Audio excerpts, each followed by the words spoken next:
I got this 5-horse Briggs Stratton. I'm cleaning the carburetor on. I'm going to be putting it on that BMX bike I got for free. That's going to be in a different video, but it's off the roll tiller I scrapped. That rocket one I had. You probably haven't seen it in my videos, but anyways. See, got the 2 shafts on it, the main crank. You got the counter-rotating cam. And this turns twice slower than the crankshaft. But, so, this had no air filter on it, sat outside before I got it, and this all filled up with water and rusted. I had the fuel tank sitting in this remover for a while. So now the way the fuel pump works in these carburetors is heavy diaphragm and spring with it right here, so you got the diaphragm that sits on like that, and then you have the metal washer that goes in so the spring doesn't cut through the diaphragm and the spring itself, and then the cover goes on. So as the engine runs, the vacuum pulses on the intake stroke. It pulses with this and it draws fuel up the straw in through that orifice into this cavity and then out through that one. You can see it's got the corresponding holes on the side. So when that's on, it sucks fuel up through there into that hole through there and fills the back of the diaphragm and spring up, and then goes 4 shots through there to here, and then goes in there, which goes across,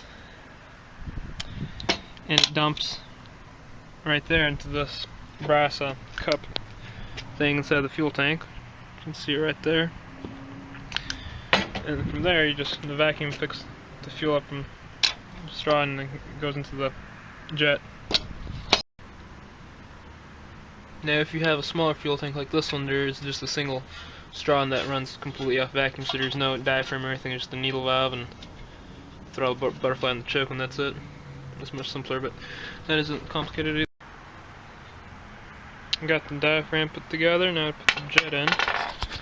And if you look closely, you can see there's 2 tiny holes in where the jet goes. So there's the camera will focus. There's a big one right there on the left, and that's for the full throttle jet or medium throttle. And there's one, and the camera doesn't pick this up. It's like really tiny, like a tiny pinhole on the right, and that's the idle jet hole. And you just have one jet for both of them. It goes in front, which is this. And you have the needle that goes in there, and you can adjust how rich or how lean it runs. Well, here's the jet installed, and you can see at the bottom 6 o'clock position, just slightly above the brass, there's a small hole right there. That's where the hole where the fuel comes in from the pickup, from the brass cup up top in the fuel tank. And you just have the metering valve that goes. Got the swirler back in, which is that piece of metal in the middle right there. It's a spiral that goes down to just before the throttle butterfly, which I guess that makes the fuel mixture spin like a vortex, so it goes into head spinning and gets burned better. Some people choose to remove that, but I decided to put it back in. So then I just make a gasket for that. Put it on the fuel tank. Put the fuel tank on. You gotta remove the muffler to put the fuel tank on to get to the bottom bolt. Well, it's the next day, so got the carburetor and gas tank put back on. I did try to start it last night, but it didn't start because it lost spark. This engine originally had no spark when I first got it, and I sort of got it running, but it's sat for a couple of months, and pretty sure the points just need to be sanded. That's what the problem was last time. It lost spark, but so will do. Now, if you don't want to mess with this, all you can do is get an electronic ignition coil. You snip the wire off, and you don't need all this stuff. But I prefer the old system because these old ones, the coil, there's a lot of chance of the coil going bad. Cause new ones, the coil just goes bad, and that's it. This mostly down here, the problem is when you lose spark. So,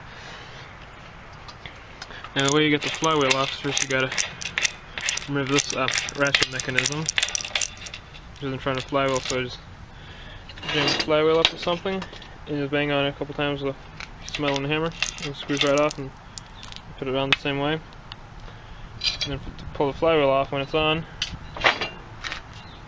you screw this on not all the way, and get some screwdriver or something, jam it up here, prime the flywheel at the same time, hit the end of the shaft, and the flywheel pops off.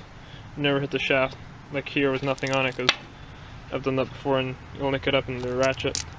We'll slide and we'll spend a long time as a file trying to smooth it out like I did last time. You can see it's been filed on slightly right there, but it's fine now.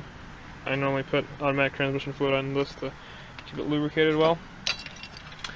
You also get this cover when you remove it. There's 2 screws and it comes off. And you get your points and condenser, which I'll just sand the points gap, and that should be good. Hopefully it has spark. I mean, everything looks fairly clean inside.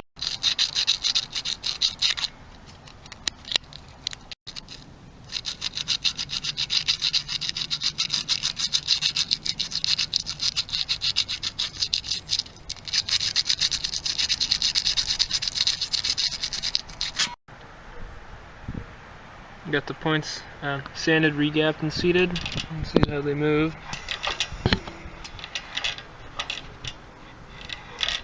You also get the small plastic plunger inside right there that runs on the eccentric on the crank, so that does sometimes wear off, so you gotta replace that too. But you can compensate by just adjusting the points gap though for a while before it gets worn too badly. So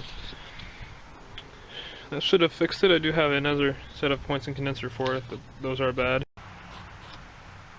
Flywheel's on with the ratchet on and everything. Just put the shroud on now.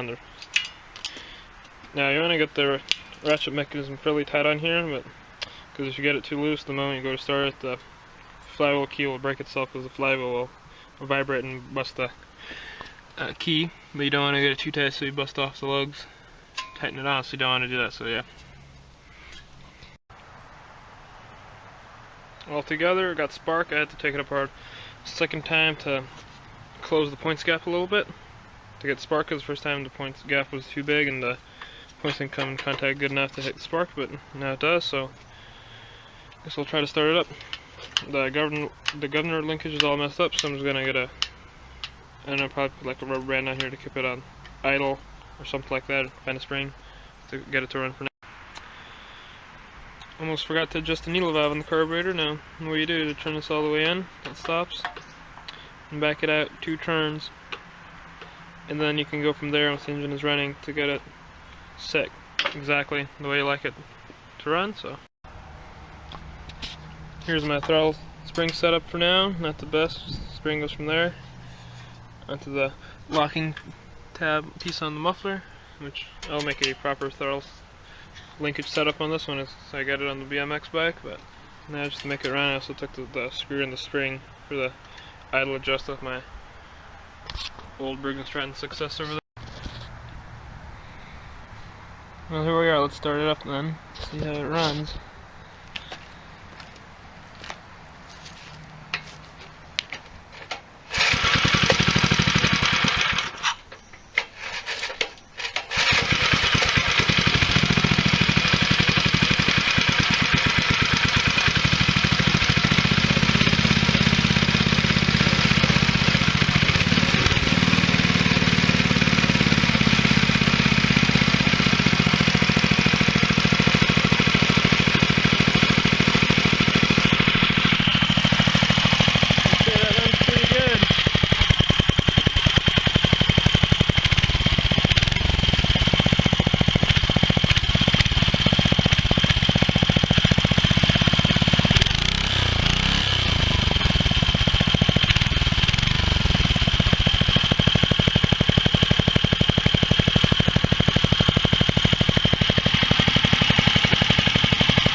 I'm surprised it actually runs this well, because I personally thought that carburetor was ruined with all the rust in it, but the rust remover cleaned it out. A little bit of fuel leak going on right there, so I'll fix.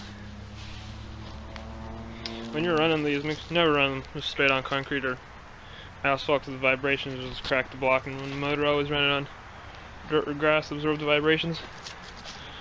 This engine sounds nice, sounds a lot throatier than my 2 horsepower version of this one I had. So I got another 1978 Briggs Stratton 6 BS 2 horsepower. I don't have it out here right now, but this one sounds much nicer, more throatier and everything, lower sound. That is to be expected. You got more cubic inches. I think this one's like 10 cubic inches. So yeah, I guess that's it for this video. You can look forward to another series of videos of me modding that and putting that engine on the BMX bike, and that should be fun. So yeah, thanks for watching.